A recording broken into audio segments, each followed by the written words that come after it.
Meenu TV.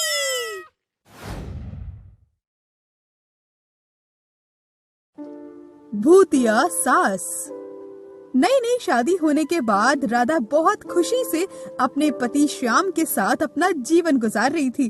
क्योंकि इनकी love marriage हुई थी, इसीलिए दोनों के माता पिता उनकी शादी के लिए तैयार नहीं थे और दोनों ने भागकर शादी कर ली थी। क्या हमने सही किया राधा, भागकर शादी करके?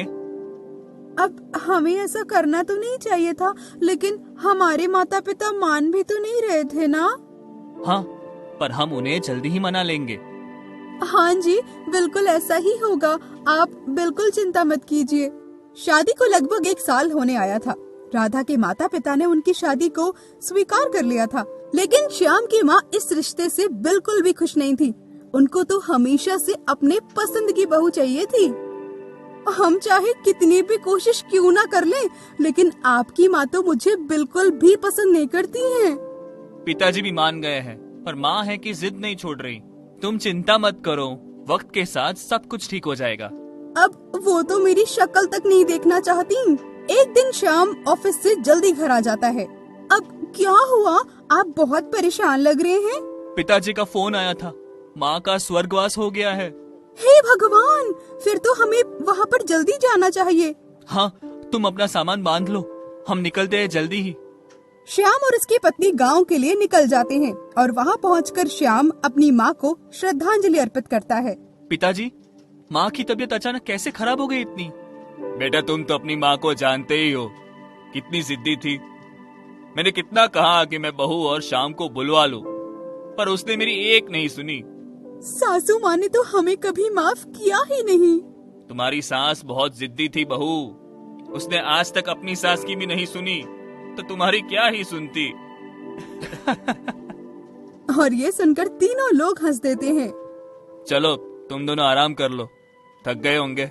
श्याम और राधा कमरे में सोने चले जाते हैं।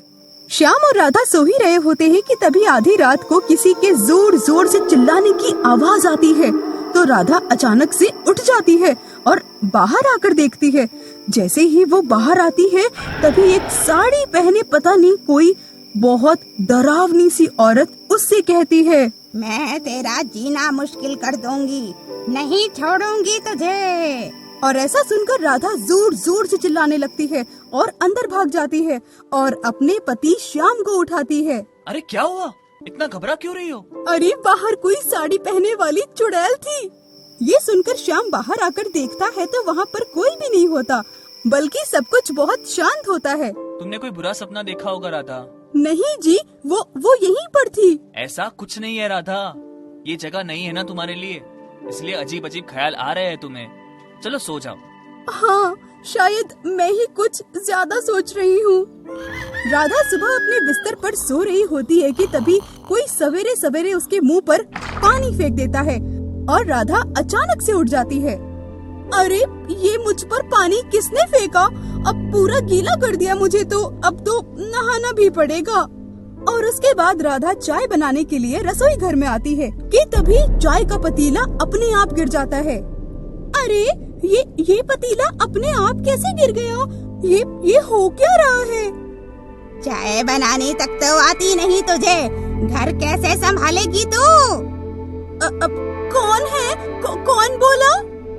अब कौन क्या कर रही है तू? मैं तेरी सास हूँ। अरे सासू माँ, आप लेकिन आप तो मर चुकी है ना?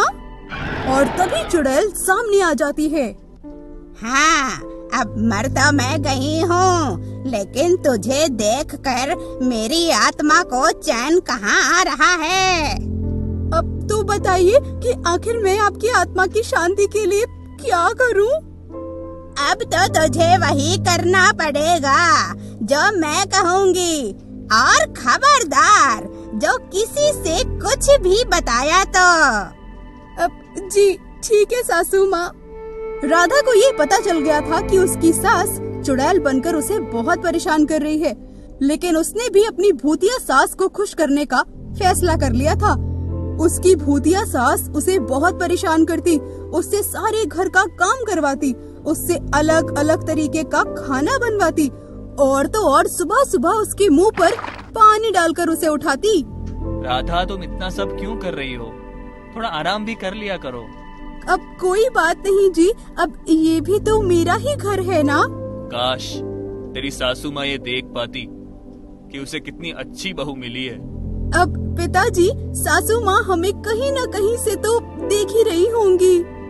भूतिया सास को ये सारी बातें सुनकर एहसास होता है कि वो अपनी बहू के साथ कितना गलत कर रही है, लेकिन फिर भी उसकी बहू राधा किसी से कुछ भी नहीं कहती है। अब मैंने तुम्हारे साथ बहुत गलत किया राधा। जब मैं जिंदा थी तब भी मैंने तुम्हें नहीं अपनाया और मरने के बाद भी तुम्हें इतना परेशान किया मैंने। अब नहीं सासू माँ, आप ऐसा मत बोलिए, हमने भी तो भागकर आपका दिल दुखाया था ना। अब हाँ, लेकिन अब मुझे तुमसे कोई शिकायत नहीं है बहू। अब मेरी आत्मा को शांति मिल जाएगी और मैं तुम्हें कभी परेशान भी नहीं करूँगी। भूतिया सास राधा को खुशी खुशी आशीर्वाद देकर वहाँ से चली जाती है और राधा चैन से सुबह सो रही थी, क्योंकि उसे पता था कि आज उसे कोई जल्दी नहीं उठाएगा। लेकिन अचानक से उसके मुंह पर कोई पानी डाल देता है और उससे बोलता है, अब मैंने तुमसे कहा था कि मैं तुम्हें परेशान नहीं करूंगी, लेकिन इसका मतलब ये थोड़ी ना है कि तुम्हें देर तक सोने दूंगी। चलो जल्दी उठो और चाय बनाओ मेरे लिए। हे भगवान, ये सारी सास एक जैसी क्यों होती हैं? और ये मेरी वाली तो मरने के बाद भी मेरा पीछा नहीं छोड़ रही। तो सास होती है, अब चाहे जिंदा हो या फिर भूतिया। वैसे आपकी वाली कौन सी है? आगे की मजेदार स्टोरी के लिए चैनल को सब्सक्राइब करें और बेल आइकन प्रेस करना ना भूलें।